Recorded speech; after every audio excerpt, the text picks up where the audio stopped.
अस्सलामुअलैकुम वरहमतुल्लाहि वबरकातुहू। उम्मीद करता हूँ आप खैरियत से होंगे। जी हाँ दोस्तों, अक्सर अहले सुन्नत वल जमात की आवाम का ये सवाल उठता है कि क्या अहले हदीस वहाबी का निकाह जनाजा पढ़ना जायज़ है। जी हाँ दोस्तों, एक वहाबी अहले हदीस का निकाह जनाजा पढ़ना नाजायज़ो हराम है। इसका पढ़ना पढ़ाना दोनों नाजायज़ो हराम है। अगर किसी ने गलती से भी पढ़ लिया है तो उस पर तौबा लाजमी है। अगर शादीशुदा है तो तजवीद निकाह ज़रूरी है। आज भोली भाली आवाम इस बात को नहीं जानती और किसी भी वहाबी अहले हदीस के निकाह में शामिल हो जाते हैं, जनाजे में शामिल हो जाते हैं। जी हाँ दोस्तों, ऐसा करना नाजायज़ व हराम है। बल्कि आवाम ही नहीं ये गलतियाँ करती है, बल्कि आज चंद किताबें पढ़ने वाले जाहिल वलमा, जिन्हें अलिफ बा का भी तमीज़ नहीं होती है, वो ऐसे जाहिल वलमा भी इस गलती में फंसे हुए हैं और सीधी सादी आवाम को भी भटका रहे हैं। मेरे दोस्तों, आइए इस वीडियो को कुरान और हदीस की रोशनी में सुनते हैं और अपनी इस्लाह करते हैं। अगर हम और आप इस गलती का शिकार हो चुके हैं तो तौबा इस्तगफार पढ़ करके अहले सुन्नत वल जमात पर कायम और दायम रहें। आइए बने रहें मेरी वीडियो में और इस वीडियो को मुकम्मल देखते हैं। अस्सलामुअलैकुम वरहमतुल्लाहि वबरकातुहू। देवबंदी वहाबी गैर मुक़ल्लिदीन के जनाजे में शरीक होना कैसा है? क्या इनके जनाजे में शरीक होने से कोई आलिम मना कर सकता है?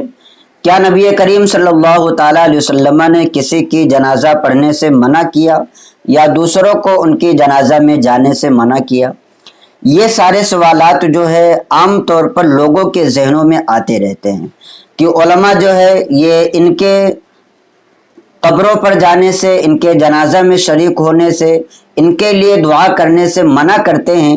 तो आखिर इनकी वजूहात क्या हैं? ये किस बिना पर देवबंदी वहाबी गैर मुक़ल्लिद इन सब के जनाजा में शरीक होने से मना करते हैं? तो सबसे पहली चीज़ ये कि उलमाए किराम को जो जिम्मेदारियां दी गई हैं वो उलमा अपनी जिम्मेदारियां पूरी करते हैं। आलिम का काम है कि जो चीज़ शरीयत के ख़िलाफ़ हो लोगों को उससे मना करे।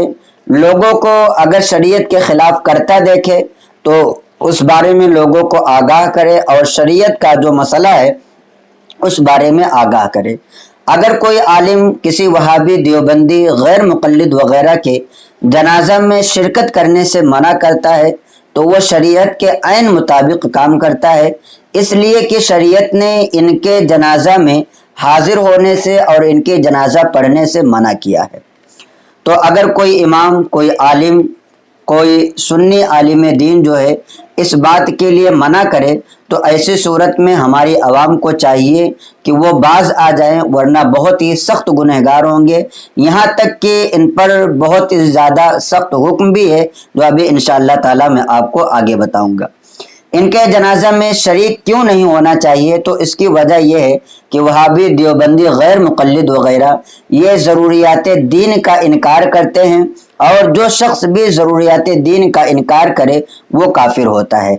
जैसा कि रद्दुल मुख्तार वगैरह में फ़िक़ह की जो मशहूर मारूफ किताबें हैं उसमें ये बातें मौजूद हैं। ला खिलाफ़ फ़ी कुफ़्रिल मुखालिफ़ फ़ी ज़रूरियातिल इस्लाम व इन कान मिन अहलिल क़िबलतिल मुवाज़िबी तूल उम्रिही अला तआत। यानी ये बात मुत्तफ़क़ अलैह है कि ज़रूरियात इस्लाम का मुखालिफ काफिर है अगरचे वो उम्र भर इबादत करता रहे। इसी तरीके से फतावा रज़विया जिल्द नंबर 3 सफ़ा नंबर 170 पर आला हज़रत फ़ाज़िल बरेलवी रज़ियल्लाहु ताला अन्हु ने इरशाद फरमाया कि अब वहाबिया में कोई ऐसा न रहा जिसकी बिदअत कुफ्र से गिरी हो, ख्वाह वो गैर मुक़ल्लिद हो या बज़ाहिर मुक़ल्लिद। लिहाजा इनके जनाजा में शिरकत करना हरगिज़ हरगिज़ जायज़ नहीं। और जो लोग भी इनके जनाजा में शिरकत करते हैं वो अल्लाह तबारक व तआला के फरमान के खिलाफ जाते हैं कि अल्लाह तबारक व तआला ने कलाम मुक़द्दस में इरशाद फरमाया ला तुसल्ली अला अहदिम मिनहुम माता अबदन वला तक़ुम अला क़ब्री इन्नहुम कफ़रू बिल्लाहि व रसूलिही व मातू व हुम फ़ासिक़ून। यानी ना उनमें से किसी की मस्जिद पर नमाज पढ़ना, ना उनकी कब्र पर दुआ के लिए खड़े होना, बेशक वो अल्लाह और उसके रसूल सल्लल्लाहु ताला अलैहि वसल्लम से मुनकिर हुए और फासिक ही मर गए। लिहाजा जो लोग वहाबियों, देवबंदियों, गैर मुक़ल्लिदों की जनाजा में उनके अकायद कुफरिया पर मुत्तला होने के बावजूद भी, उनके अकायद कुफरिया जानने के बावजूद भी शरीक हुए और उसकी नमाज जनाजा पढ़ी या किसी ने पढ़ाया, तो फिर उन लोगों पर एलानिया तौबा करना, तजदीद ईमान करना, और साथ ही अगर बीवी वाले हों तो तजदीद निकाह करना भी उन पर लाजिम है। ऐसा ही आला हज़रत रज़ियल्लाहु ताला अन्हु ने फतावा रज़विया जिल्द नंबर 6 सफ़ा नंबर 121 में भी इरशाद फरमाया है। और रही बात यह कि क्या आक़ाए करीम सल्लल्लाहु ताला अलैहि वसल्लम ने किसी के जनाजा में शरीक होने से मना किया या जनाजा पढ़ाने से मना फरमाया, तो इस आयत करीमा जो मैंने पढ़ा कि अल्लाह इरशाद फरमाता है ला तुसल्ली अला अहदिम मिनहुम माता अबदन वला तकुम अला कब्री, जब ये आयत करीमा नाजिल हुई तो नबी करीम सल्लल्लाहु ताला अलैहि वसल्लम ने उसके बाद किसी भी मुनाफिक और काफिर और मुर्तद की जनाजा में आपने शिरकत नहीं की और ना ही अपने सहाबा को पढ़ने की इजाज़त दी। जैसा कि तफसीर इब्न कसीर जिल्द 2 सफ़ा नंबर 417 पर इसी आयत के तहत ये बात मौजूद है। लिहाजा कान रसूलुल्लाह सल्लल्लाहु अलैहि वसल्लम बाद नुज़ूल हाज़िहिल आयति अलैहि ला युसल्ली अला अहद मिनल मुनाफिकीन वला यक़ूमु अला क़ब्रिही, यानी नबी करीम सल्लल्लाहु ताला अलैहि वसल्लम इस आयत करीमा के नाजिल होने के बाद ना तो किसी मुनाफिक के जनाजा में शरीक होते थे और ना ही उसके लिए दुआ करते थे और ना ही लोगों को इस बारे में इजाज़त देते थे।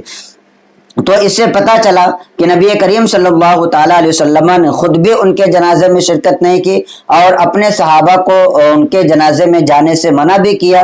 तो जो लोग भी आज ज़रूरियात इस्लाम का इनकार करते हैं, नबी करीम सल्लल्लाहु ताला अलैहि वसल्लम और अल्लाह तबारक व तआला की बारगाह में गुस्ताखियाँ करते हैं, उनके अकायद गलत हैं, तो ऐसे लोगों के जनाजा में शरीक होना ये बहुत बड़ा गुनाह का काम है। जो लोग भी शिरकत करते हैं या कर चुके हैं उनको चाहिए कि वो एलानिया तौबा करें और तजदीद ईमान करें, तजदीद निकाह करें, और अगर मुरीद हों तो अपने पीर से जा करके फिर से तजदीद बैअत भी करें, वरना उनके ऊपर बहुत ही सख्त हुक्म है। लिहाजा जो लोग भी शिरकत करते हैं उनको बाज आना चाहिए और शरीयत इस्लामिया के तमाम फरामीन पर आपको अमल पैरा रहने की कोशिश करते रहना चाहिए। तो उम्मीद करता हूँ कि ये सारे मसाइल आपको समझ में आ गए होंगे। अगर आप इस बारे में और भी हवाले जानना चाहते हैं कि कहाँ पर ये बातें लिखी हुई हैं, तो फ़िक़्ह व फ़तावा की जो भी मशहूर व मारूफ किताबें हैं आपको उसमें मिल जाएंगी। बहार शरीयत है, फतावा रज़विया है, मेरे सामने फतावा मरकज़ तरबियत इफ्ता है, इसके जिल्द नंबर 1 सफ़ा नंबर 349 पर